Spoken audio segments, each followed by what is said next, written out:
Break के बाद स्वागत है आपका। भारत एक्सप्रेस देख रहे हैं। भारत एक्सप्रेस पर जनादेश आपके सामने हम रख रहे हैं। मेरे राइट और लेफ्ट जो टैलीज चल रही हैं वो बता रहे हैं कि आखिर जनता ने क्या कुछ मैंडेट दिया है।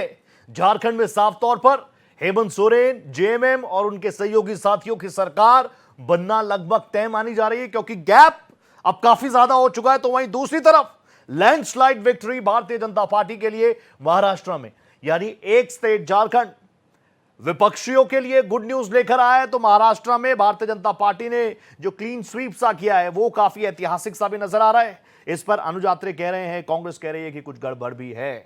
मेरे साथ स्वागता जी भी हैं जो कि लगातार अपनी बातें रख रहे हैं। मेरे साथ मेरे सहयोगी देवनाथ भी हैं जो लगातार राजधानी रांची से हमें अपडेट्स पहुंचा रहे हैं। इस सेगमेंट की शुरुआत देवनाथ आपसे कर रहा हूं। देवनाथ, अब से कुछ देर पहले हमने कल्पना सोरेन को भी सुना। वो बहुत ज्यादा एक्साइटेड नहीं है, बहुत ज्यादा ओवर कॉन्फिडेंट भी नहीं है।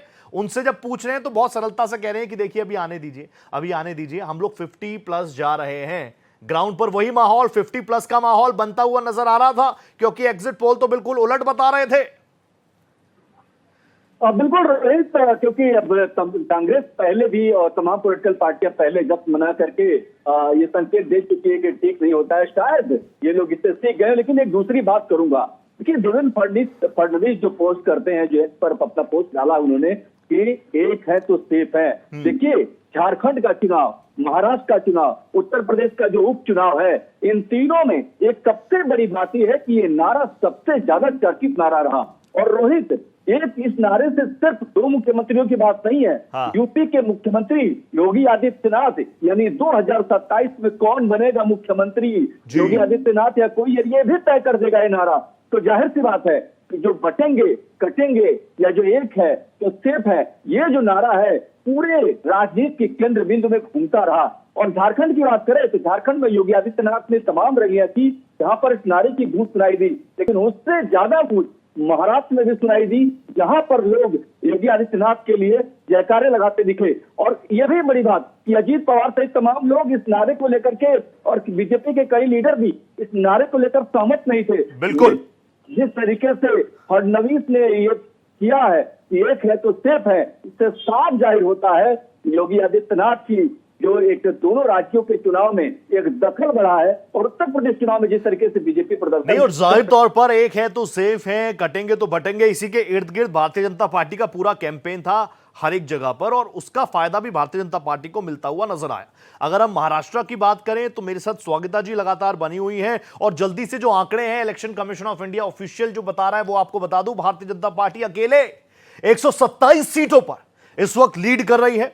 शिवसेना एकनाथ शिंदे साहब वाली 56 सीटों पर लीड कर रही है। एनसीपी अजीत दादा पवार वाली जो है वो 39 सीटों पर आ गए, यानी वक्त बहुत शानदार है। और स्वागता जी भी मेरे साथ है। स्वागता जी, अभी मेरे साथ अनुज आत्रे साहब जुड़े हुए थे, और मैं जानता हूं कि आप जब जब बैठती होंगी टीवी स्क्रीन पर तो इसी मुस्कुराते हुए चेहरे के साथ बैठती होंगी, लेकिन विपक्ष की तरफ से बार बार यह सवाल आता है कि एक वीडियो वो दिखाते हैं जिसमें देवेंद्र फडणवीस साहब कहते हैं चक्की पीसिंग, और बाद में फिर आज आप लोग साथ में हैं। कैसे टैकल करती हैं आप इस सवाल का? क्योंकि अभी कुछ देर पहले अनुज आत्रे साहब यही कह रहे थे। सर, हम ऐसे सवालों को ज्यादा इंपॉर्टेंस नहीं देते, हम काम को इंपॉर्टेंस देते हैं। Action speaks louder than words, और एक्शन ने दिखा दिया है जनता हमारे साथ है। एंड दादा का वादा बोलते हैं, दादा जो बोलते हैं वो करके दिखाते हैं। नहीं, अजीत दादा पवार, क्योंकि अभी जो पूरा घटनाक्रम रहा तो मैं पूरे 1 से 1.5 महीने रहा, मैं बहुत आगे पीछे घूमा। आप जानते हैं हम जर्नलिस्ट लोगों की यही होती है, गाड़ी जा रही है तो पीछे चलो, भाग रहे हैं तो उनके पीछे जाओ। तो बहुत हम लोग उनसे भी बहुत कुछ ऑब्जर्व करते हैं। पर्सनली अगर मैं अपनी बात करूं तो अजीत दादा पवार साहब बहुत महत्वाकांक्षी व्यक्ति है, और मेरे को वो बहुत एक होता ना पुशिंग फोर्स देने वाली बात, मैं पॉजिटिव वे में इसको लेता हूं। बहुत सारे लोग कहते हैं कि नहीं भैया, इससे पहले भी आए थे, 48 घंटे भी साथ नहीं रहे, वापस चले गए, अब फिर वापस आए हैं, कब तक है नहीं है वो अलग चीज है, लेकिन एक आदमी के अंदर वो जील होनी चाहिए। वो मुझे अजीत दादा पवार में साफ तौर पर नजर आती है। अब क्योंकि आपके पास नंबर्स भी बहुत शानदार हैं, अब जो सरकार तो आप लोगों की बनी रही है, इसमें अजीत दादा पवार, एनसीपी, घड़ी का साइन, आपके तमाम विधायक, इनकी भागीदारी। अब अगला सवाल यही हो सकता है।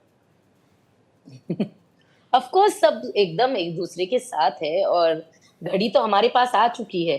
अभी इसके ऊपर डिस्कशन ही नहीं होना चाहिए। इनफैक्ट आगे भी सब रिजल्ट हमारी फेवर में आने वाले हैं। तो जो जो पूरा घटनाक्रम चला था, असली कौन नकली कौन, चाचा भतीजा, तमाम तरह की बातें चलती रही, तमाम तरीके की बातें चलती रही। अजीत दादा पवार अभी भी चुनावी रण में उतरे हैं और वहां पर शरद पवार साहब के पोते वो चुनावी रण में उतरे हुए हैं। ये फाइट बहुत इंटरेस्टिंग नहीं लगती आपको? और इसी चीज को लेकर जो विपक्ष है बड़ा सवाल उठाता है कि देखिए भारतीय जनता पार्टी तो यही कर रही है, अजीत दादा पवार साहब समझ नहीं पा रहे हैं। अब उनके नंबर्स इतने जबरदस्त हैं, अगर वो बिना समझे इतने नंबर हैं। आप अगर ठीक से देखेंगे तो अजीत दादा जी ने साफ क्लियर बोला है, काफी सारे इंटरव्यूज में भी बोला है एंड कि मैं विकास के लिए महायुति सरकार के साथ हूँ। सेंट्रल में आज हमारी बीजेपी की सरकार है एंड अजीत दादा पवार जी मोदी जी के कामों से काफी प्रभावित है। तो अगर जनता के हित के लिए देखा जाए तो जनता के हित के लिए परिवार में क्या हो रहा है क्या नहीं वो नहीं सोचा जाता। जनता देखिए परिवार तो एक ही है, परिवार तो एक ही है, लेकिन पॉलिटिकल आइडियोलॉजीज अलग हो सकते हैं। एंड उन्होंने पहले भी काफी बार बोला है ये कि उनको मोदी जी का काम बहुत अच्छा लगता है, इसीलिए वो आज महायुति के साथ है। शरद दादा का आशीर्वाद साथ रहेगा? परिवार के हिसाब से तो हमेशा ही रहेगा, वो उस परिवार के ही है। हाँ। लेकिन राजनीतिक आइडियोलॉजी अलग हो सकती है। यही चीज सुप्रिया ताई के लिए पूछूं तो वो तो उनकी बहन है। हाँ।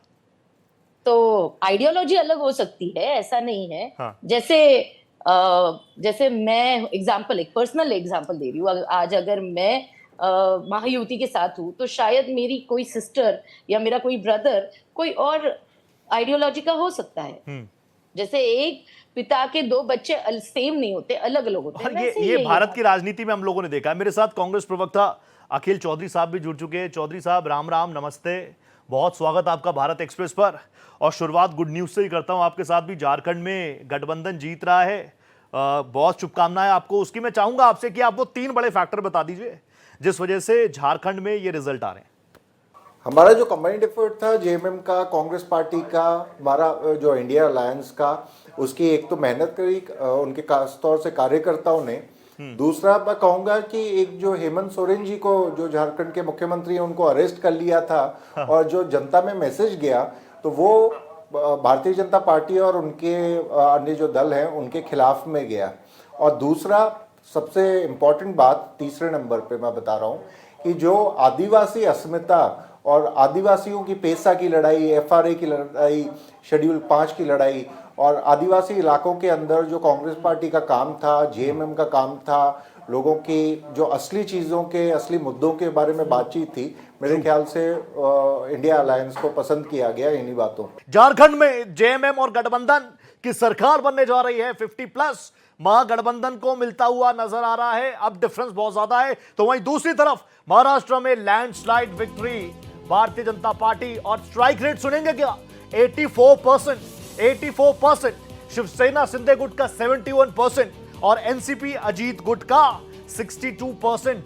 यानी महायुति में जो साथी हैं, जो नाम है, वो फर्स्ट डिवीजन के साथ इस इलेक्शन में पास हुए। देखिए मैं बार बार कह रहा था कि रिजल्ट हो गया, एग्जाम तो लिख दिया हर एक प्रत्याशी ने, लेकिन सबकी दिल की धड़कनें बढ़ती है जब रिजल्ट आता है और ग्राउंड पर माहौल क्या है वो समझने की कोशिश लगातार। ये जो चेहरे आप देख रहे हैं, मेरे साथ स्वागता जी हैं एनसीपी अजीत पवार साहब की तरफ से, अखिल चौधरी साहब है कांग्रेस की तरफ से। और क्योंकि महाराष्ट्र में भारतीय जनता पार्टी का जश्न भी अब शुरू हो गया है, अभिषेक पांडे भी मेरे साथ जुड़े हुए हैं। अभिषेक मेरे साथ बने हुए हैं। अभिषेक, लैंडस्लाइड विक्ट्री और अब तो कुछ ज्यादा डिफरेंस हो भी नहीं रहा, टैली भी ज्यादा नहीं बदल रही, इलेक्शन कमीशन ऑफ इंडिया की ऑफिशियल वेबसाइट भी उसी पर होल्ड है। आप जरा तस्वीरें भी दिखाइएगा, आपके आसपास खास मेहमान भी होंगे, सबका जमावड़ा इस वक्त महाराष्ट्र में बीजेपी हेडक्वार्टर्स पर ही तो होगा। बिल्कुल, मैं तस्वीरें आपको पहले दिखा दूं कि ये देखिए धीरे धीरे जमावड़ा बढ़ रहा है। तस्वीरें आपको बताने के लिए काफी है कि लोग अलग अलग जगहों से जय श्री राम बोलते हुए यहाँ पहुँच रहे हैं। और सबसे बड़ी बात यह है कि ये देखिए ये जो रखा हुआ इसका मैं बता रहा हूँ, ये देखिए सिलेंडर आपको दिखाई पड़ रहा है। ये जलेबी बनाने के लिए हमारे साथ यहाँ विनोद मिश्रा है। विनोद भाई, जलेबी बनाने के लिए बीजेपी ने तैयारी कर ली है? हाँ, अभी जिस तरह से कांग्रेस के नेतृत्व में, राहुल गांधी के नेतृत्व में, उद्धव ठाकरे जी और शरद पवार जी लोगों की महाराष्ट्र की जनता को या पूरे देश की जनता को गोल गोल जलेबी की तरह उन्होंने घुमाया और लोगों को खटाखट तो मिला नहीं और जलेबी भी नहीं मिली लोगों को चखने के लिए, लेकिन महायुति की सुनामी महाराष्ट्र में आई है। माननीय नरेंद्र मोदी जी के नेतृत्व में, माननीय देवेंद्र फडणवीस जी, माननीय एकनाथ जी, माननीय अजीत दादा के नेतृत्व में अब हम लोग यहाँ पर जलेबी बना के लोगों को खिलाएंगे, सही मायने में लोगों का मुंह मीठा करेंगे। मुंह मीठा कराने की तैयारी चल रही है जलेबी बनाने की। देखिए, महाराष्ट्र की जनता ने तो मुंह मीठा करा ही दिया है। सुनिए अभिषेक, फिर आ रहा हूं आपके पास। और उसमें अनेक निर्णय तो अच्छे थे ही थे, लेकिन लाडली बहना का निर्णय बहुत ही क्रांतिकारक था। पूरे महिलाओं में, पूरे बहनों में बहुत ही अच्छा वातावरण था और इसीलिए इस वक्त जो टक्का बढ़ा था, मतलब लोकसभा के चुनाव के कंपैरिजन में, मतलब विधानसभा में 65.39% वोटिंग हुआ था और इसीलिए उसका फायदा जरूर हमको होगा, ऐसा हमारा पूरा विश्वास था। उसके मुताबिक महायुति को कम से कम 213 तक तो अभी सीट दिखा रहे हैं, लेकिन हमें विश्वास है कि 225, 230 तक सीटें हमको आखिर तक मिल सकती है और एक बड़ी जीत हमारी है।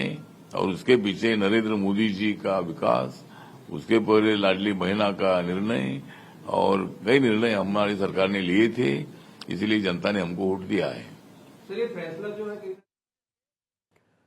रामदास अठावले को आप सुन रहे थे, रामदास अठावले को आप सुन रहे थे। अब देखिए बार बार एनडीए के तमाम साथियों के रिएक्शंस आ रहे हैं, तो वो हम आपको टीवी स्क्रीन पर दिखा भी रहे हैं। मैं तो चाहूंगा कि कांग्रेस से भी अगर रिएक्शन आ रहे हो तो प्लीज आप उनको भी चलाइएगा। हालांकि मैं ऑफिशियल ट्विटर हैंडल पर भी कांग्रेस को देख रहा हूं, उनको फॉलो करता हूं, तो महाराष्ट्र से जुड़ा हुआ कोई ट्वीट नहीं हुआ पिछले 4 घंटों में। उसमें जरूर नरेंद्र मोदी जी को लेकर राहुल गांधी तंज कस रहे हैं, वो है, लेकिन इन दोनों ही स्टेट्स में चुनाव से जुड़ा हुआ कोई भी ट्वीट कांग्रेस के ऑफिशियल हैंडल पर मुझे नजर नहीं आ रहा, क्योंकि हमारे कांग्रेस के साथियों की थोड़ी नाराजगी भी रहती है कि आप चला नहीं रहे, आप दिखा नहीं रहे। मैं चाहूंगा कि वो आए तो दिखाएं। मैं ऑफिशियल ट्विटर हैंडल खंगाल रहा हूं कांग्रेस का, कुछ मिला नहीं है। चौधरी साहब मेरे साथ है, अखिल जी, अखिल साहब बहुत ही प्रैक्टिकली बात कर रहे हैं, लेकिन अभिषेक पांडे अगर हमारे साथ है तो वो कुछ कह रहे थे। चलिए आएंगे तो फिर बात करूंगा। चौधरी साहब मैं आपके पास आ गया। मैंने अभी ट्विटर हैंडल भी खंगाला कांग्रेस का, कोई ट्वीट मुझे दिखा नहीं, अदरवाइज मैं लाइव ही उसको दिखाता। लेकिन मैं आपसे समझना चाहूंगा, आप बहुत प्रैक्टिकल बात करते हैं चौधरी साहब, मैंने आपको पहले भी सुना है। 3 रीजन आपने झारखंड में जीत के बता दिए, लेकिन महाराष्ट्र में इस जो रिजल्ट हैं, खासकर कांग्रेस का जो परफॉर्मेंस है, शॉकिंग है आपके लिए? काफ़ी शॉकिंग है। जो उम्मीदें थी हमारे को, ये ऐसी रिजल्ट और ऐसा परिणाम देखने के लिए नहीं मिला। जो हमारे को इस तरह के नतीजों की उम्मीद नहीं थी। हम बड़े कॉन्फिडेंट थे, बड़े पॉजिटिव थे, तो ये तो एक धक्का तो है। और उसके अलावा लेकिन क्योंकि और बातें चल रही हैं, ऑफ कोर्स कांग्रेस आधिकारिक रूप से अपने बयान अभी शाम तक जो प्रेस कॉन्फ्रेंस होगी एआईसीसी दफ्तर में, उसमें भी बातें बताई जाएंगी। अभी 1:15 हो रहा है, तो अभी तक तो आधिकारिक रूप से परिणाम भी घोषित नहीं हुए हैं, लेकिन वो इलेक्शन की वेबसाइट्स में आ रहे हैं, तो वो हो जाएगा, आज होगा ही होगा। लेकिन जो उसके अलावा सिर्फ जीत हार से तथ्य भी चेंज नहीं होते हैं। हमें पता है कि बहुत सारी ऐसी चीज़ें जो हमने तथ्यों के रूप में महाराष्ट्र की जनता के सामने रखी थी और हमें उम्मीद थी कि उन बातों से और उन हमारी जो नीतियों से, हमारे मैनिफेस्टो में दिए गए वादों से हमारे को जीत हासिल होगी, वो नहीं हो पाई। लेकिन वो तथ्य बदल नहीं जाते। एक तथ्य ये भी है कि महाराष्ट्र की जो सरकार थी वो भारतीय जनता पार्टी ने पलटी थी। उसके अलावा जो 2 दल थे प्रमुख, जो रीजनल पार्टीज हैं, चाहे वो शिवसेना हो, ये बातें हमेशा सर, क्योंकि मैं महाराष्ट्र में भी उतरता रहा, ग्राउंड पर भी उतरता रहा। इससे पहले के चुनावों में भी बीजेपी और शिवसेना को क्लियर मैंडेट मिला, उस वक्त बात बिगड़ गई। बीजेपी ने कहा कि हमें उद्धव ठाकरे साहब ने धोखा दिया, उसके बाद पार्टी में 2 फाड़ हो गई। और अब इन चुनावों को तो हम ऐसे ही देख रहे थे कि जनता किसको असली मान रही है, किसको नकली मान रही है, किसको गद्दार कह रही है, किसको वफादार कह रही है। इसमें ये सत्ता लाना, बल्कि लाना नहीं कि एक थंबिंग मेजोरिटी से लाना, ये बहुत बड़ी जीत है। मैंने कहा था विधानसभा के सेशन में कि हमारे 200 से ज्यादा सीटें आएगी, वो आज खरा साबित हुआ है। इसका भी मुझे गर्व है कि ये जनता की आवाज है, ये जनता की सरकार है और जनता की सरकार जनता के भले के लिए ये सरकार है। तो एकनाथ शिंदे साहब को आप सुन रहे थे, चीफ मिनिस्टर महाराष्ट्र। अब यहां से अब से कुछ देर पहले भी सामने आए तो कहा तीनों दल बैठेंगे साथ में, बातचीत होगी, संवाद होगा और उसके बाद चीफ मिनिस्टर कौन होगा वो सामने आएगा। शिवसेना शिंदे गुट ने शानदार प्रदर्शन किया है, आपको बताएं 54 सीट्स पर लीड कर रहे हैं। इसके बाद अजीत दादा पवार की पार्टी भी शानदार जानदार प्रदर्शन कर रही है और सबसे दमदार प्रदर्शन किसी ने किया है तो भारतीय जनता पार्टी ने अपनी एक्सेप्टेंस पर बहुत काम किया है। महाराष्ट्र में एक वक्त पर कहा जाता था कि भारतीय जनता पार्टी हमेशा एक छोटे भाई की भूमिका निभाएगी, अदा करेगी, लेकिन धीरे धीरे वक्त जैसे आगे बढ़ा उसके बाद आप देखेंगे तो आज भारतीय जनता पार्टी सबसे बड़ी पार्टी, अकेले 127 सीट्स पर भारतीय जनता पार्टी लीड कर रही है। अखिल जी मेरे साथ हैं लगातार बने हुए। अखिल जी, अब यहां से आगे क्या, क्योंकि मैं सुबह सुप्रिया श्रीनेत जी को भी सुन रहा था, उन्होंने भी बहुत ग्रेसफुली इस हार को स्वीकार किया। झारखंड से वाकई आप लोगों के लिए गुड न्यूज है, लेकिन महाराष्ट्र में जो बातें आप लोग कह रहे थे, कॉन्स्टिट्यूशन बचाना, मराठा आरक्षण, इन सब चीजों पर भारी पड़ा क्या? आप बहुत साफगोई से बात करते हैं, कटेंगे तो बटेंगे, एक रहेंगे तो सेफ रहेंगे, उसके बाद लाडली बहना योजना और झारखंड में भी मैया महतारी योजना जो थी उसका फायदा आपको मिला। यानी महाराष्ट्र में जो प्रधानमंत्री नरेंद्र मोदी गए, कहा आधी आबादी हमारे साथ है, आप मानेंगे कि उन चीजों पर ज्यादा विश्वास व्यक्त किया महाराष्ट्र ने? देखिए, कम्युनिकेशन की बात है, जहाँ तक कम्युनिकेशन, पहले तो मुद्दे हैं जो इश्यूज थे, हमने ये कोशिश करी कि हमारे जो हम लोग जिन मुद्दों को अहम मानते हैं, जो मैनिफेस्टो में चीज़ें बात करी गई या देश में जो चल रहा है, जिस तरह के हालात हमारे पूरे के पूरे तंत्र में हैं और जो महाराष्ट्र के लोकल मुद्दे थे, हमने ये कोशिश करी कि हम महाराष्ट्र के लोगों के सामने वो मुद्दे रखें, क्योंकि हम अभी भी मानते हैं कि वो मुद्दे बहुत अहम हैं। वो ऐसे मुद्दे हैं जिनके बारे में सबको बात करनी चाहिए और ख़ासतौर से महाराष्ट्र में जो भी मुद्दे हमने चलाए वापस रिपीट करने का वो इसलिए मतलब नहीं है क्योंकि वो कैंपेनिंग का दौर तो खत्म हो चुका है, रिजल्ट का आ चुका है। लेकिन कहीं ना कहीं हमारी से कम्युनिकेशन की कमी रही, जो हम ढंग से कम्युनिकेट नहीं कर पाए, हमारी बात लोगों तक नहीं पहुंच पाई। This is very good Chaudhary साहब, आप सारी बातें मान रहे हैं और कहीं ना कहीं जब आप किसी चीज को एक्सेप्ट करते हैं आप बदलाव की तरफ भी बढ़ते हैं। मेरे साथ बीजेपी के कदावर प्रवक्ता आरपी सिंह साहब जुड़ चुके हैं। स्क्रीन पर चेहरा, स्क्रीन एकदम खिल सी गई। आरपी सिंह सर नमस्ते, सत श्री अकाल, आपका बहुत स्वागत भारत एक्सप्रेस पर। मैं रोहित पोखरियाल आपसे बात कर रहा हूं इस वक्त, बहुत टाइम बाद आपसे संवाद करने का मौका मिला। अब झारखंड में तो चीजें इतनी बेहतर आई नहीं, लेकिन महाराष्ट्र में एकदम लैंडस्लाइड विक्ट्री और अब तक हम लहर लहर लहर कहते थे, महाराष्ट्र में तो सुनामी आ गई भैया। देखिए, लोगों ने डबल इंजन की सरकार को पसंद किया। जिस प्रकार से प्रधानमंत्री मोदी जी और हमारे वहाँ पर शिंदे साहब की और फडणवीस साहब की और अजीत पवार साहब की जो सरकार चली, उसके चलते हुए लोगों को समझ लगा कि डबल इंजन की सरकार का क्या लाभ है और एक ऐसी सरकार जो कि हफ्ता वसूली करती थी उसका क्या नुकसान है। और जो सरकार जो पार्टियां देश को बांटने की बात करती हों, देश को धर्म के नाम पर, जाति के नाम पर बांटने की बात करती हो, वह भी महाराष्ट्र के लोग नहीं चाहते थे। और हम लोगों ने एक है तो सेफ का नारा दिया प्रधानमंत्री मोदी जी ने जी, तो उसका रिजल्ट रहा। और दूसरा जो अमित शाह जी ने अपने संगठनात्मक बिसात बिछाई हमारी, और नड्डा जी ने जो संगठनात्मक बिसात बिछाई, ये उसका भी आउटकम है कि जिसके चलते हुए जो आज पन्ना प्रमुख से लेकर त्रिदेव से लेकर, फिर उसके बाद पोलिंग बूथ पर से लेकर, फिर उसके बाद खंड प्रमुख जय शक्ति केंद्र से लेकर, हमारे पूरा एक स्ट्रक्चर है पार्टी का जो निरंतर काम करता है। वो चुनाव के लिए नहीं, निरंतर काम करता है। अब वह एक पीएचडी का सब्जेक्ट है जिन लोगों को समझना हो राजनीति में संगठन को किस प्रकार से काम में जोड़ा जाता है और निरंतर जोड़ा जाता है। और दुनिया की आरपी सर, आप काफी सीनियर हैं इसलिए आपके बीच में बोलना मुझे ज्यादा अच्छा भी नहीं लगेगा, लेकिन आप कह रहे हैं जोड़ने की। लेकिन अभी कुछ देर पहले संजय राउत साहब को हमने सुना। मैं आ रहा हूं अभिषेक, सिर्फ 30 सेकंड दीजिए मुझे, 30 सेकंड दीजिए अभिषेक, आपके पास आ रहा हूं। आरपी सिंह सर, संजय राउत साहब कह रहे हैं कि कुछ गड़बड़ है, कुछ तो गड़बड़ है। वो कह रहे हैं आपने पार्टियां तोड़ी, गद्दार कौन वफादार। अब इन चुनावों के बाद इन सवालों पर फुल स्टॉप लगेगा क्या?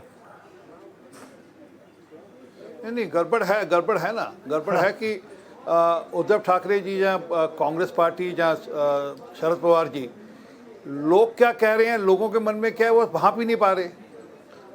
वो टोटल डिस्कनेक्ट है। दिस इज वो अब बेशक ईवीएम पे ठीकरा फोड़ेंगे, जनता के मन में क्या है। और मेरे साथ जो चौधरी साहब है ना, अखिल चौधरी साहब, वो बहुत ही ग्रेसफुली इन तमाम चीजों को ले रहे हैं। अभिषेक, मैं आपके पास आ गया। आरपी सर प्लीज, क्योंकि महाराष्ट्र में क्या कुछ जश्न है, बीजेपी कार्यकर्ताओं में कितना उत्साह है और वहां पर तमाम बड़े चेहरे भी पहुंच रहे हैं, बता रहे हैं अभिषेक पांडे। अभिषेक प्लीज, ओवर टू यू। बिल्कुल, मैं इस समय रोहित यहाँ पर हूँ बीजेपी मुख्यालय के बाहर। देखिए तस्वीरें, किस तरीके से स्लोगन चल रहा है, छत्रपति शिवाजी महाराज के नारे लगाए जा रहे हैं। कुछ देर में देवेंद्र फडणवीस और चंद्रशेखर बावनकुले यहाँ पहुंच रहे हैं। 4 बजे का वो टाइमिंग दिया गया है जब यहाँ पर तमाम सारे लोग, देखिए किस तरीके से जश्न मनाया जा रहा है। आप ये बताइए कि कितने बजे देवेंद्र फडणवीस यहाँ पहुंचे? देवेंद्र जी प्रदेश कार्यालय पे 4 बजे उनका आगमन होगा। बड़े उत्साह के साथ पूरे कार्यकर्ता उनका इंतजार कर रहे हैं। उनका भव्य स्वागत की तैयारी है। किस तरीके से तैयारी चल रही है देवेंद्र जी के आगमन की? महाराष्ट्र के महायुति के विजेता, इस जीत के महानायक माननीय देवेंद्र फडणवीस जी का बेसब्री से महाराष्ट्र तो इंतजार कर ही रहा है। यहाँ कार्यालय पे भारतीय जनता पार्टी के महायुति के सभी कार्यकर्ता इंतजार कर रहे हैं। बताइए किस तरीके से तैयारी देवेंद्र फडणवीस के आगमन की? जोर शोर से तैयारी कर रहे हैं। महाराष्ट्र की जीत हुई है, विकास की जीत हुई है और महाराष्ट्र की जनता को आने वाले 5 साल में किस प्रकार से और विजय मिलाया जाए और अच्छे से काम किया जाए, इसकी तैयारी चल रही है। विकास की जीत किस तरीके से? बहुत जोरों शोरों में यहाँ पे सब कार्यकर्ता रुके हुए हैं और जोरों शोरों में है, उत्साह में है कार्यकर्ता। और ये चीजें दिल्ली से लेकर महाराष्ट्र तक साफ तौर पर नजर आ रही है। जनादेश साफ तौर पर अब धीरे धीरे अपनी तस्वीरें क्लियर करता जा रहा है। झारखंड में जहां महागठबंधन की सरकार बनने को तैयार है, तो वहीं महाराष्ट्र में लैंडस्लाइड विक्ट्री है भैया। कांग्रेस एनडीए के लिए आप कह लीजिए। और इस बीच जो तमाम ब्रेकिंग आ रही है वो भी भारत एक्सप्रेस आपको लगातार दिखा रहा है। ये आप देखिए, इस वक्त की जो बड़ी ब्रेकिंग है वो आपके सामने रख दें। रुझानों में महाराष्ट्र में महायुति की बंपर जीत, ये तो आप लगातार देख ही रहे हैं भारत एक्सप्रेस पर। अब से 4 बजे के आसपास देवेंद्र फडणवीस बीजेपी मुख्यालय जाएंगे। शाम 4 बजे बीजेपी मुख्यालय जाएंगे। इससे पहले एक और जो अपडेट है वो आपको बता दें कि 3 बजे के आसपास प्रेस कॉन्फ्रेंस होगी महायुति की। 3 बजे के आसपास महायुति की प्रेस कॉन्फ्रेंस होंगी। तीनों बड़े चेहरे कौन कौन से, समझ जाइए। एक नाम तो स्क्रीन पर, यानी देवेंद्र फडणवीस। दूसरा नाम एकनाथ शिंदे और तीसरा नाम अजीत दादा पवार। ये तीनों बड़े चेहरे प्रेस कॉन्फ्रेंस करेंगे। बड़ा मैंडेट है। 3 बजे के आसपास से प्रेस कॉन्फ्रेंस है। 4 बजे बीजेपी का जो ऑफिस है मुंबई में मरीन ड्राइव के पास, वहां पर पहुंचेंगे देवेंद्र फडणवीस। वहां पर तैयारियां बहुत ज्यादा हैं। वहां पर ढोल नगाड़े ताशे, बिल्कुल जैसे एक योद्धा जब मैदान फतेह करके वापस आता है तो किस तरीके से उनका स्वागत किया जाता है। महाराष्ट्र में वो तस्वीरें, झारखंड से अभी उतरी तस्वीरें नहीं आ रही है। अब से कुछ देर पहले कल्पना सोरेन जरूर आई थी, लेकिन कल्पना सोरेन ने कहा कि अभी पूरा रिजल्ट आने दीजिए। 50+ महागठबंधन इस वक्त लीड कर रहा है, 50+। लेकिन ये तस्वीरें जो हैं ये महाराष्ट्र से, ये तस्वीरें महाराष्ट्र से। एम्बियंस सुनिए जरा एक बार इनका।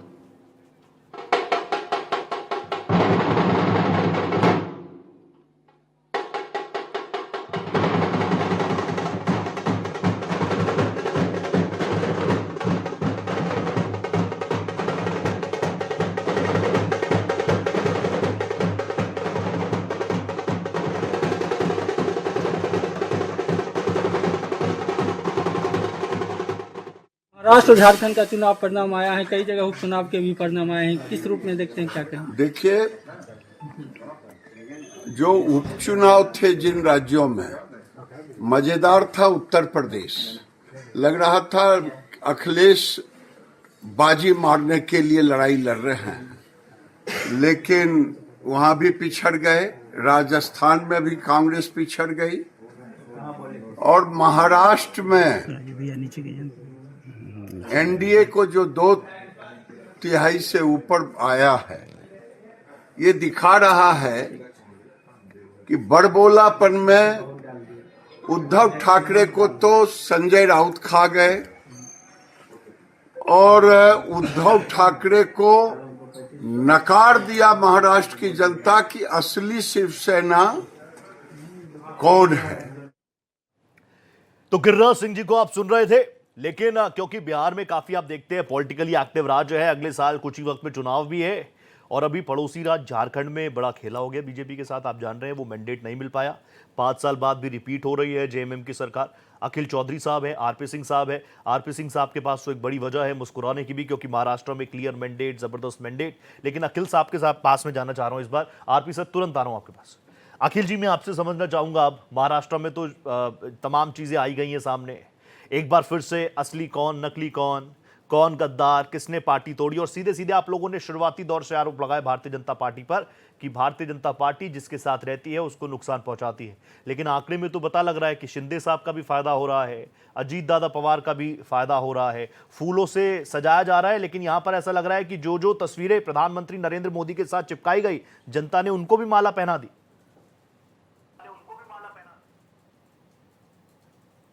देखिए, जीत की तरफ बढ़ रही है भारतीय जनता पार्टी और शाम तक तो पूरे नतीजे भी आ जाएंगे। बिल्कुल सर। और बात यह है कि जीत की तरफ बढ़ तो रहे हैं, और जहां तक बात है कि कौन सा असली शिवसेना है या कौन सा एनसीपी है, वो तो लोकसभा का इलेक्शंस भी आया था, उसमें भी हो गया था।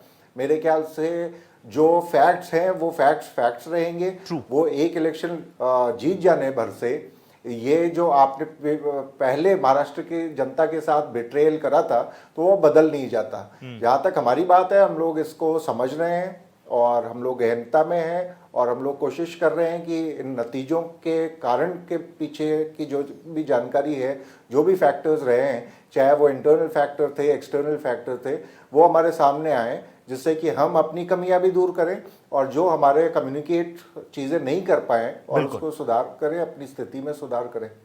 आज कांग्रेस के पास कहने को यही है, हालांकि अच्छा लग रहा है। इसके साथ में एक जो धारावी वाला मुद्दा है, जो धारावी वाला मुद्दा है, देखिए चिंता का विषय ये भी है कि पॉलिटिकल पार्टीज की जीत हार, नेताओं की जीत हार से ज्यादा इम्पोर्टेंट ये भी है कि जो धारावी रीडेवलपमेंट प्लान था, जिसमें कि धारावी की इतने बिल्कुल ये पूरी बातें भी उठी थी, ये सारी बातें उठी थी। जनता कहीं ना कहीं इन्हीं चीजों का जवाब भी दे रही है। आरपी सिंह साहब मेरे साथ है। आरपी साहब, मैं जानता हूं आप काउंटर करना चाह रहे होंगे, लेकिन क्योंकि आप पूरे देश को भी देखते हैं, मैं आपसे झारखंड को लेकर अगर स्पेसिफिकली सवाल पूछूं कि झारखंड में तो हिंदुत्व, बांग्लादेशी घुसपैठिए, यूसीसी में आदिवासियों को बाहर रखना, ये तमाम चीजें आपने कही, लेकिन जनता मानी नहीं है। और अगले साल में भी ज्यादा वक्त नहीं है, 2025 में बिहार का चुनाव है। ऐसा ना हो कि झारखंड वाली हवा फिर उस तरफ भी चल जाए।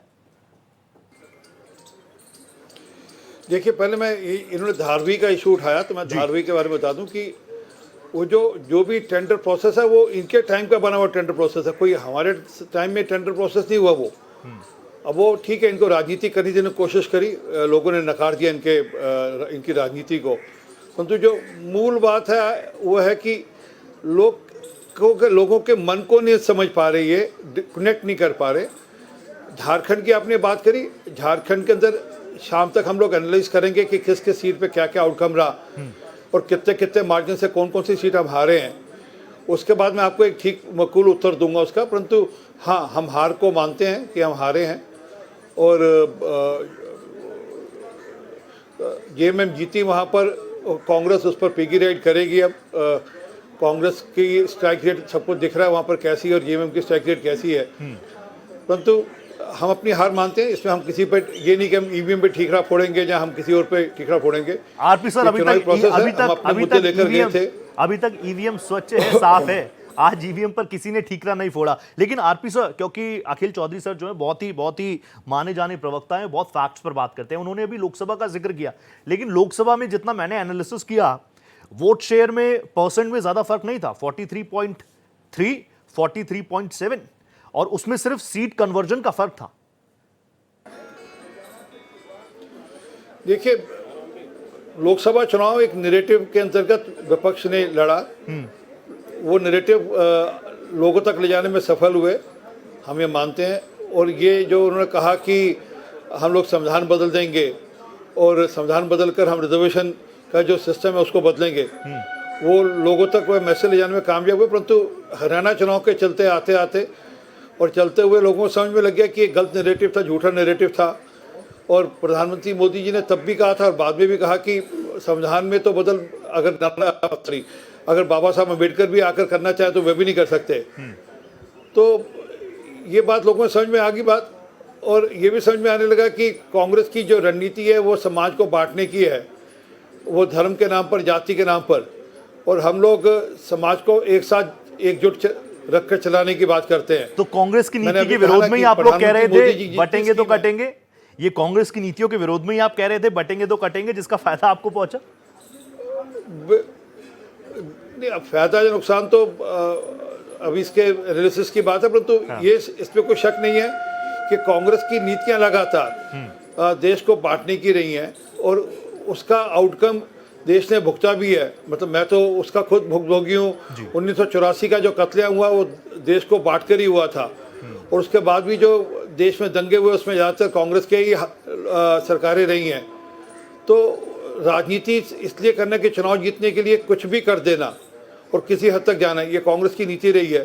परंतु अब हम लोगों को कन्विंस कर पाए, जब लोगों को समझा पाए हैं कि जो प्रधानमंत्री जी जब कहते हैं कि सबका साथ सबका विश्वास सबका विकास की बात करते हैं, या एक है तो सेफ की बात करते हैं, तो वो पूरे देश को साथ रखने की बात करते हैं। वो किसी धर्म जाति के आधार पर बात नहीं करते। ठीक, जब वह स्कीम लॉन्च करते हैं तो वो ये पूछ कर ही लॉन्च करते कि हिंदू का घर है या मुसलमान का घर है। मुझे याद है अखिलेश यादव जी के समय में होता था ये कि अगर मुसलमानों का गांव तो बिजली पहले मिलेगी, तो हिंदुओं सर आपने आपको बहुत शुक्रिया सर, क्योंकि आपने अखिलेश यादव का जिक्र कर दिया, मुझे याद दिला दिया मेरे साथ, क्योंकि अखिल चौधरी जी भी हैं। अखिल चौधरी कुछ रिएक्ट भी करना चाह रहे थे। अखिल सर आप प्लीज कीजिएगा, और जो बातें कही कि फेक नैरेटिव आप फैलाए कि हम बदल देंगे, संविधान बदल देंगे, काट की हांडी बार बार नहीं चढ़ती, बीजेपी की तरफ से कहा जा रहा है आपको नीति में बदलाव लाना पड़ेगा। देखिए, ये बोल रहे हैं बटेंगे तो कटेंगे, ये इनका जो नारा था ये एक कम्युनल नारा था। ये देश की जनता जानती है और किस चीज़ को टारगेट कर रहे थे ये भी जानते हैं। अगर इतना ही पवित्र नारा था तो ये बताएं कि देश के जो सिख हैं, देश के जो मुसलमान हैं, देश के जो क्रिश्चियन हैं, आदिवासी हैं, दलित हैं, हम सब बराबर हैं और कॉन्स्टिट्यूशन को मानते हैं, सरकार बनाएंगे तो सबको मिल, ये पूरा का पूरा नैरेटिव इनका जो है समाजों में दुश्मनियां कराने का, समाजों में नफरत बढ़ाने का, ये सब तो जानते हैं। प्रधानमंत्री खुद कहते हैं कि कपड़ों से पहचान करेंगे, तो कपड़ों से पहचान करते हैं वो।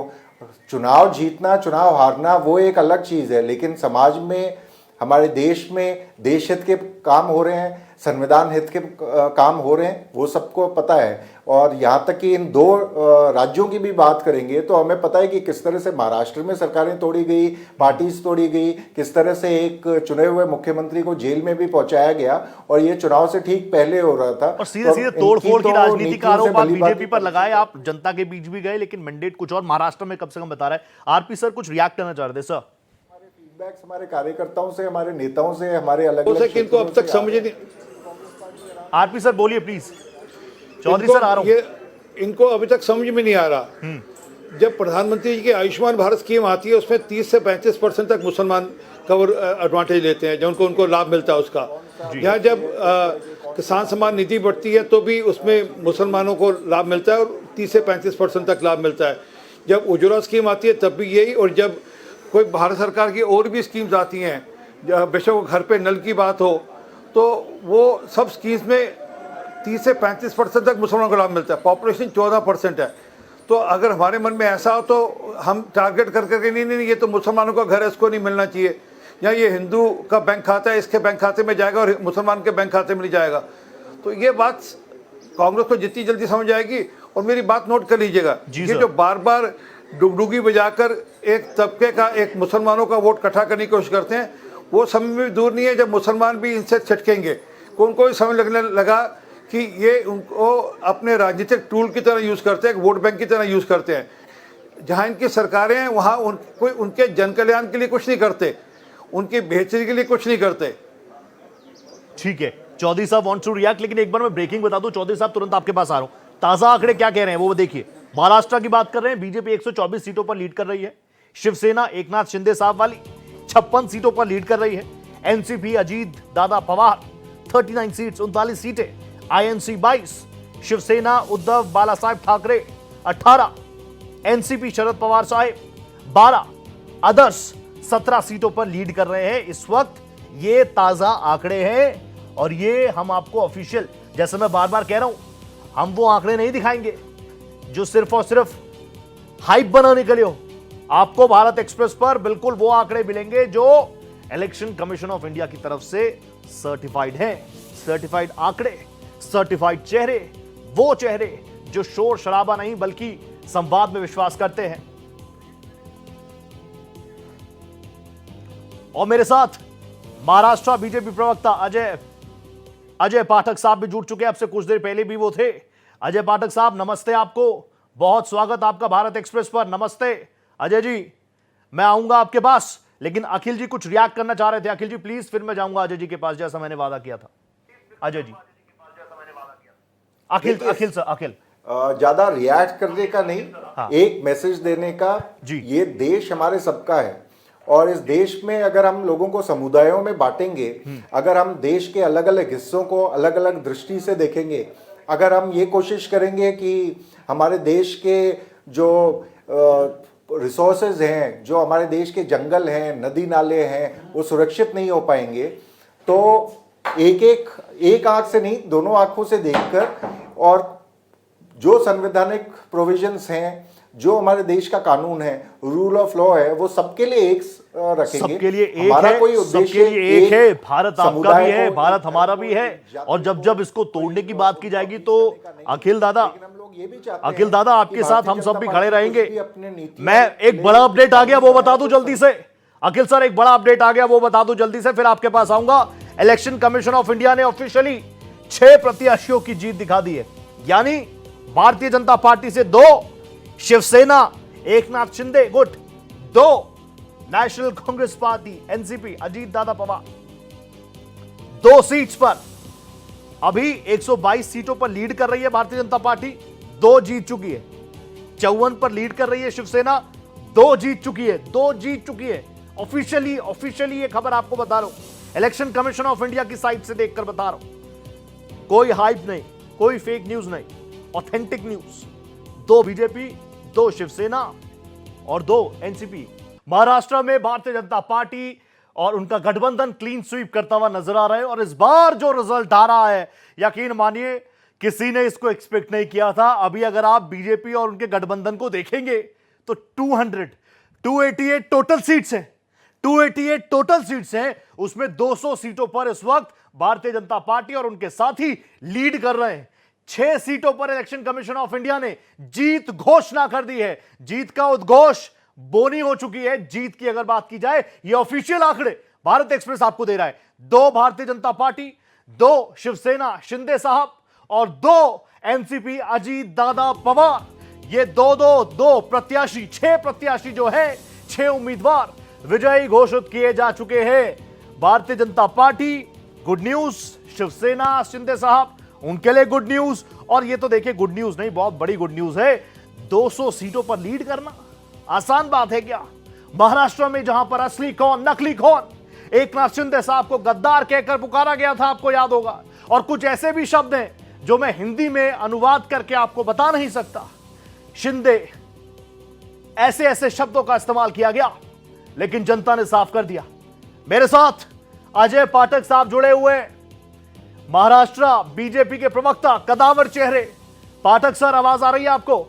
रोहित पोखरियाल आपके साथ, बहुत स्वागत आपका भारत एक्सप्रेस पर। सबसे पहले सभी का धन्यवाद। मैं आपसे जानना चाहूंगा वो कौन से 3 फैक्टर थे पाठक साहब जो काम कर गए? भारतीय जनता पार्टी के साथ जो चेहरे रहे, पोस्टर्स में नरेंद्र मोदी जी के साथ जो चेहरे रहे, जनता ने सबके गले में जीत की माला पहना दी।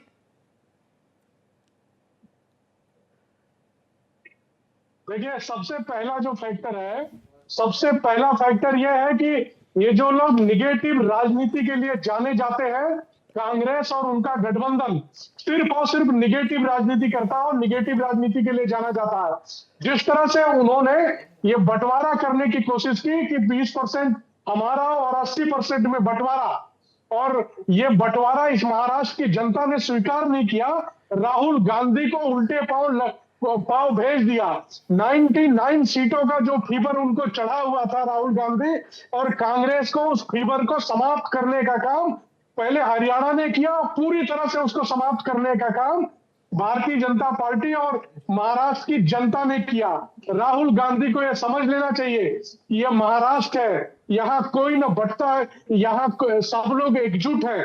आप किसी को ये नहीं कह सकते यहाँ आकर के कि संविधान बदला जा रहा है, कोई संविधान नहीं बदला जा रहा है, सब कुछ सेफ है। राहुल गांधी सिर्फ और सिर्फ निगेटिव पॉलिटिक्स करते हैं, इसीलिए ये मैंडेट यहाँ पे पाठक सर आज आप लोगों का दिन है। जी के नेतृत्व में पाठक सर आज आप लोगों का दिन है, लेकिन है। पाठक सर आप लोगों पर क्या क्या आरोप लगाए गए, मुझे आप बताइए। आप लोगों को कहा गया कि आप लोग जिस पार्टी के साथ रहते हैं उसको खोखला कर देते हैं। शिवसेना में टूट हुई, आप पर इल्जाम लग गया, बल्कि एकनाथ शिंदे साहब लेकर गए थे। एनसीपी में टूट हुई, आपका नाम लगा दिया गया।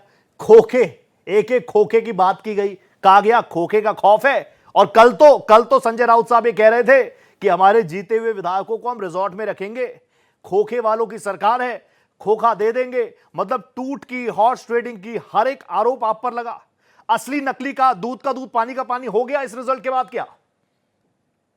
देखिए, ये तो महाराष्ट्र की जनता ने असली नकली का दूध और पानी का पानी कर दिया।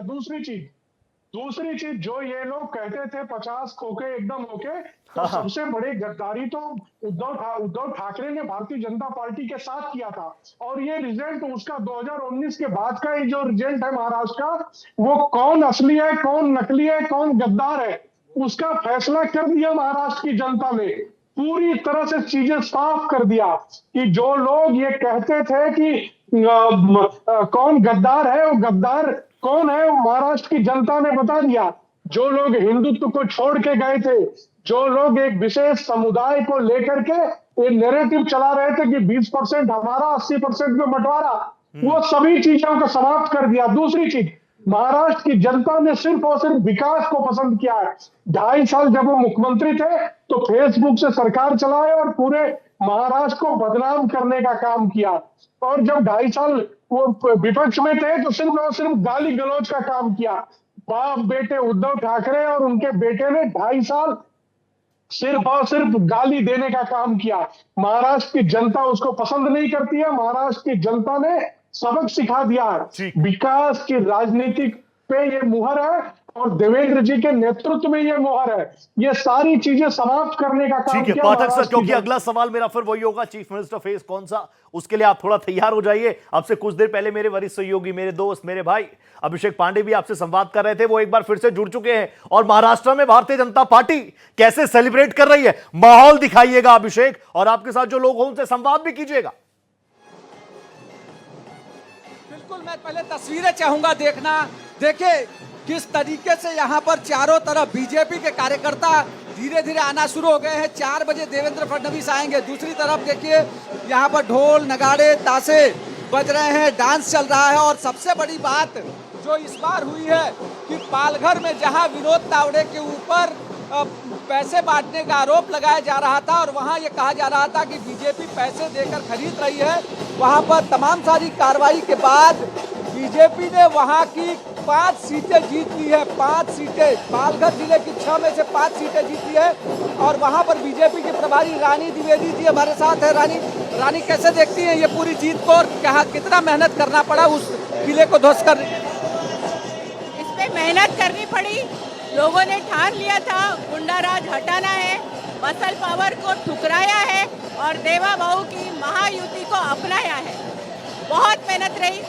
मेहनत के साथ साथ कार्यकर्ताओं का जोश, हमारे नेताओं की दी हुई योजनाएं, लाडली बहन और 1.5 साल तक या फिर वनगा साहब, सावरा साहब से होते हुए काम आज देखेंगे तो वसई में हितेंद्र ठाकुर का सफाया हो गया है। क्षितिज ठाकुर हार चुके हैं, बोईसर से राजेश पाटिल हार चुके हैं, पालघर में हमारा भव्य विजय हुआ है और विक्रमगढ़ में भारतीय जनता पार्टी ने पुनश्च विजय प्राप्त किया है। लाडली बहना का कितना असर देखने को मिला? लाडली बहन योजना का कितना, महिलाओं का कितना आशीर्वाद मिला? महिलाओं ने अपने भाइयों को, सगे भाइयों को बहुत आशीर्वाद दिया है। देवा भाऊ इस पूरे इलेक्शन में पूरी तरह से लाडली बहनों के लिए समर्पित रहे। बिगेस्ट फैक्टर देवा भाऊ जो लोग नहीं समझ रहे हैं वो भी समझ रहे होंगे कि यहां पर बात देवेंद्र फडणवीस की हो रही है।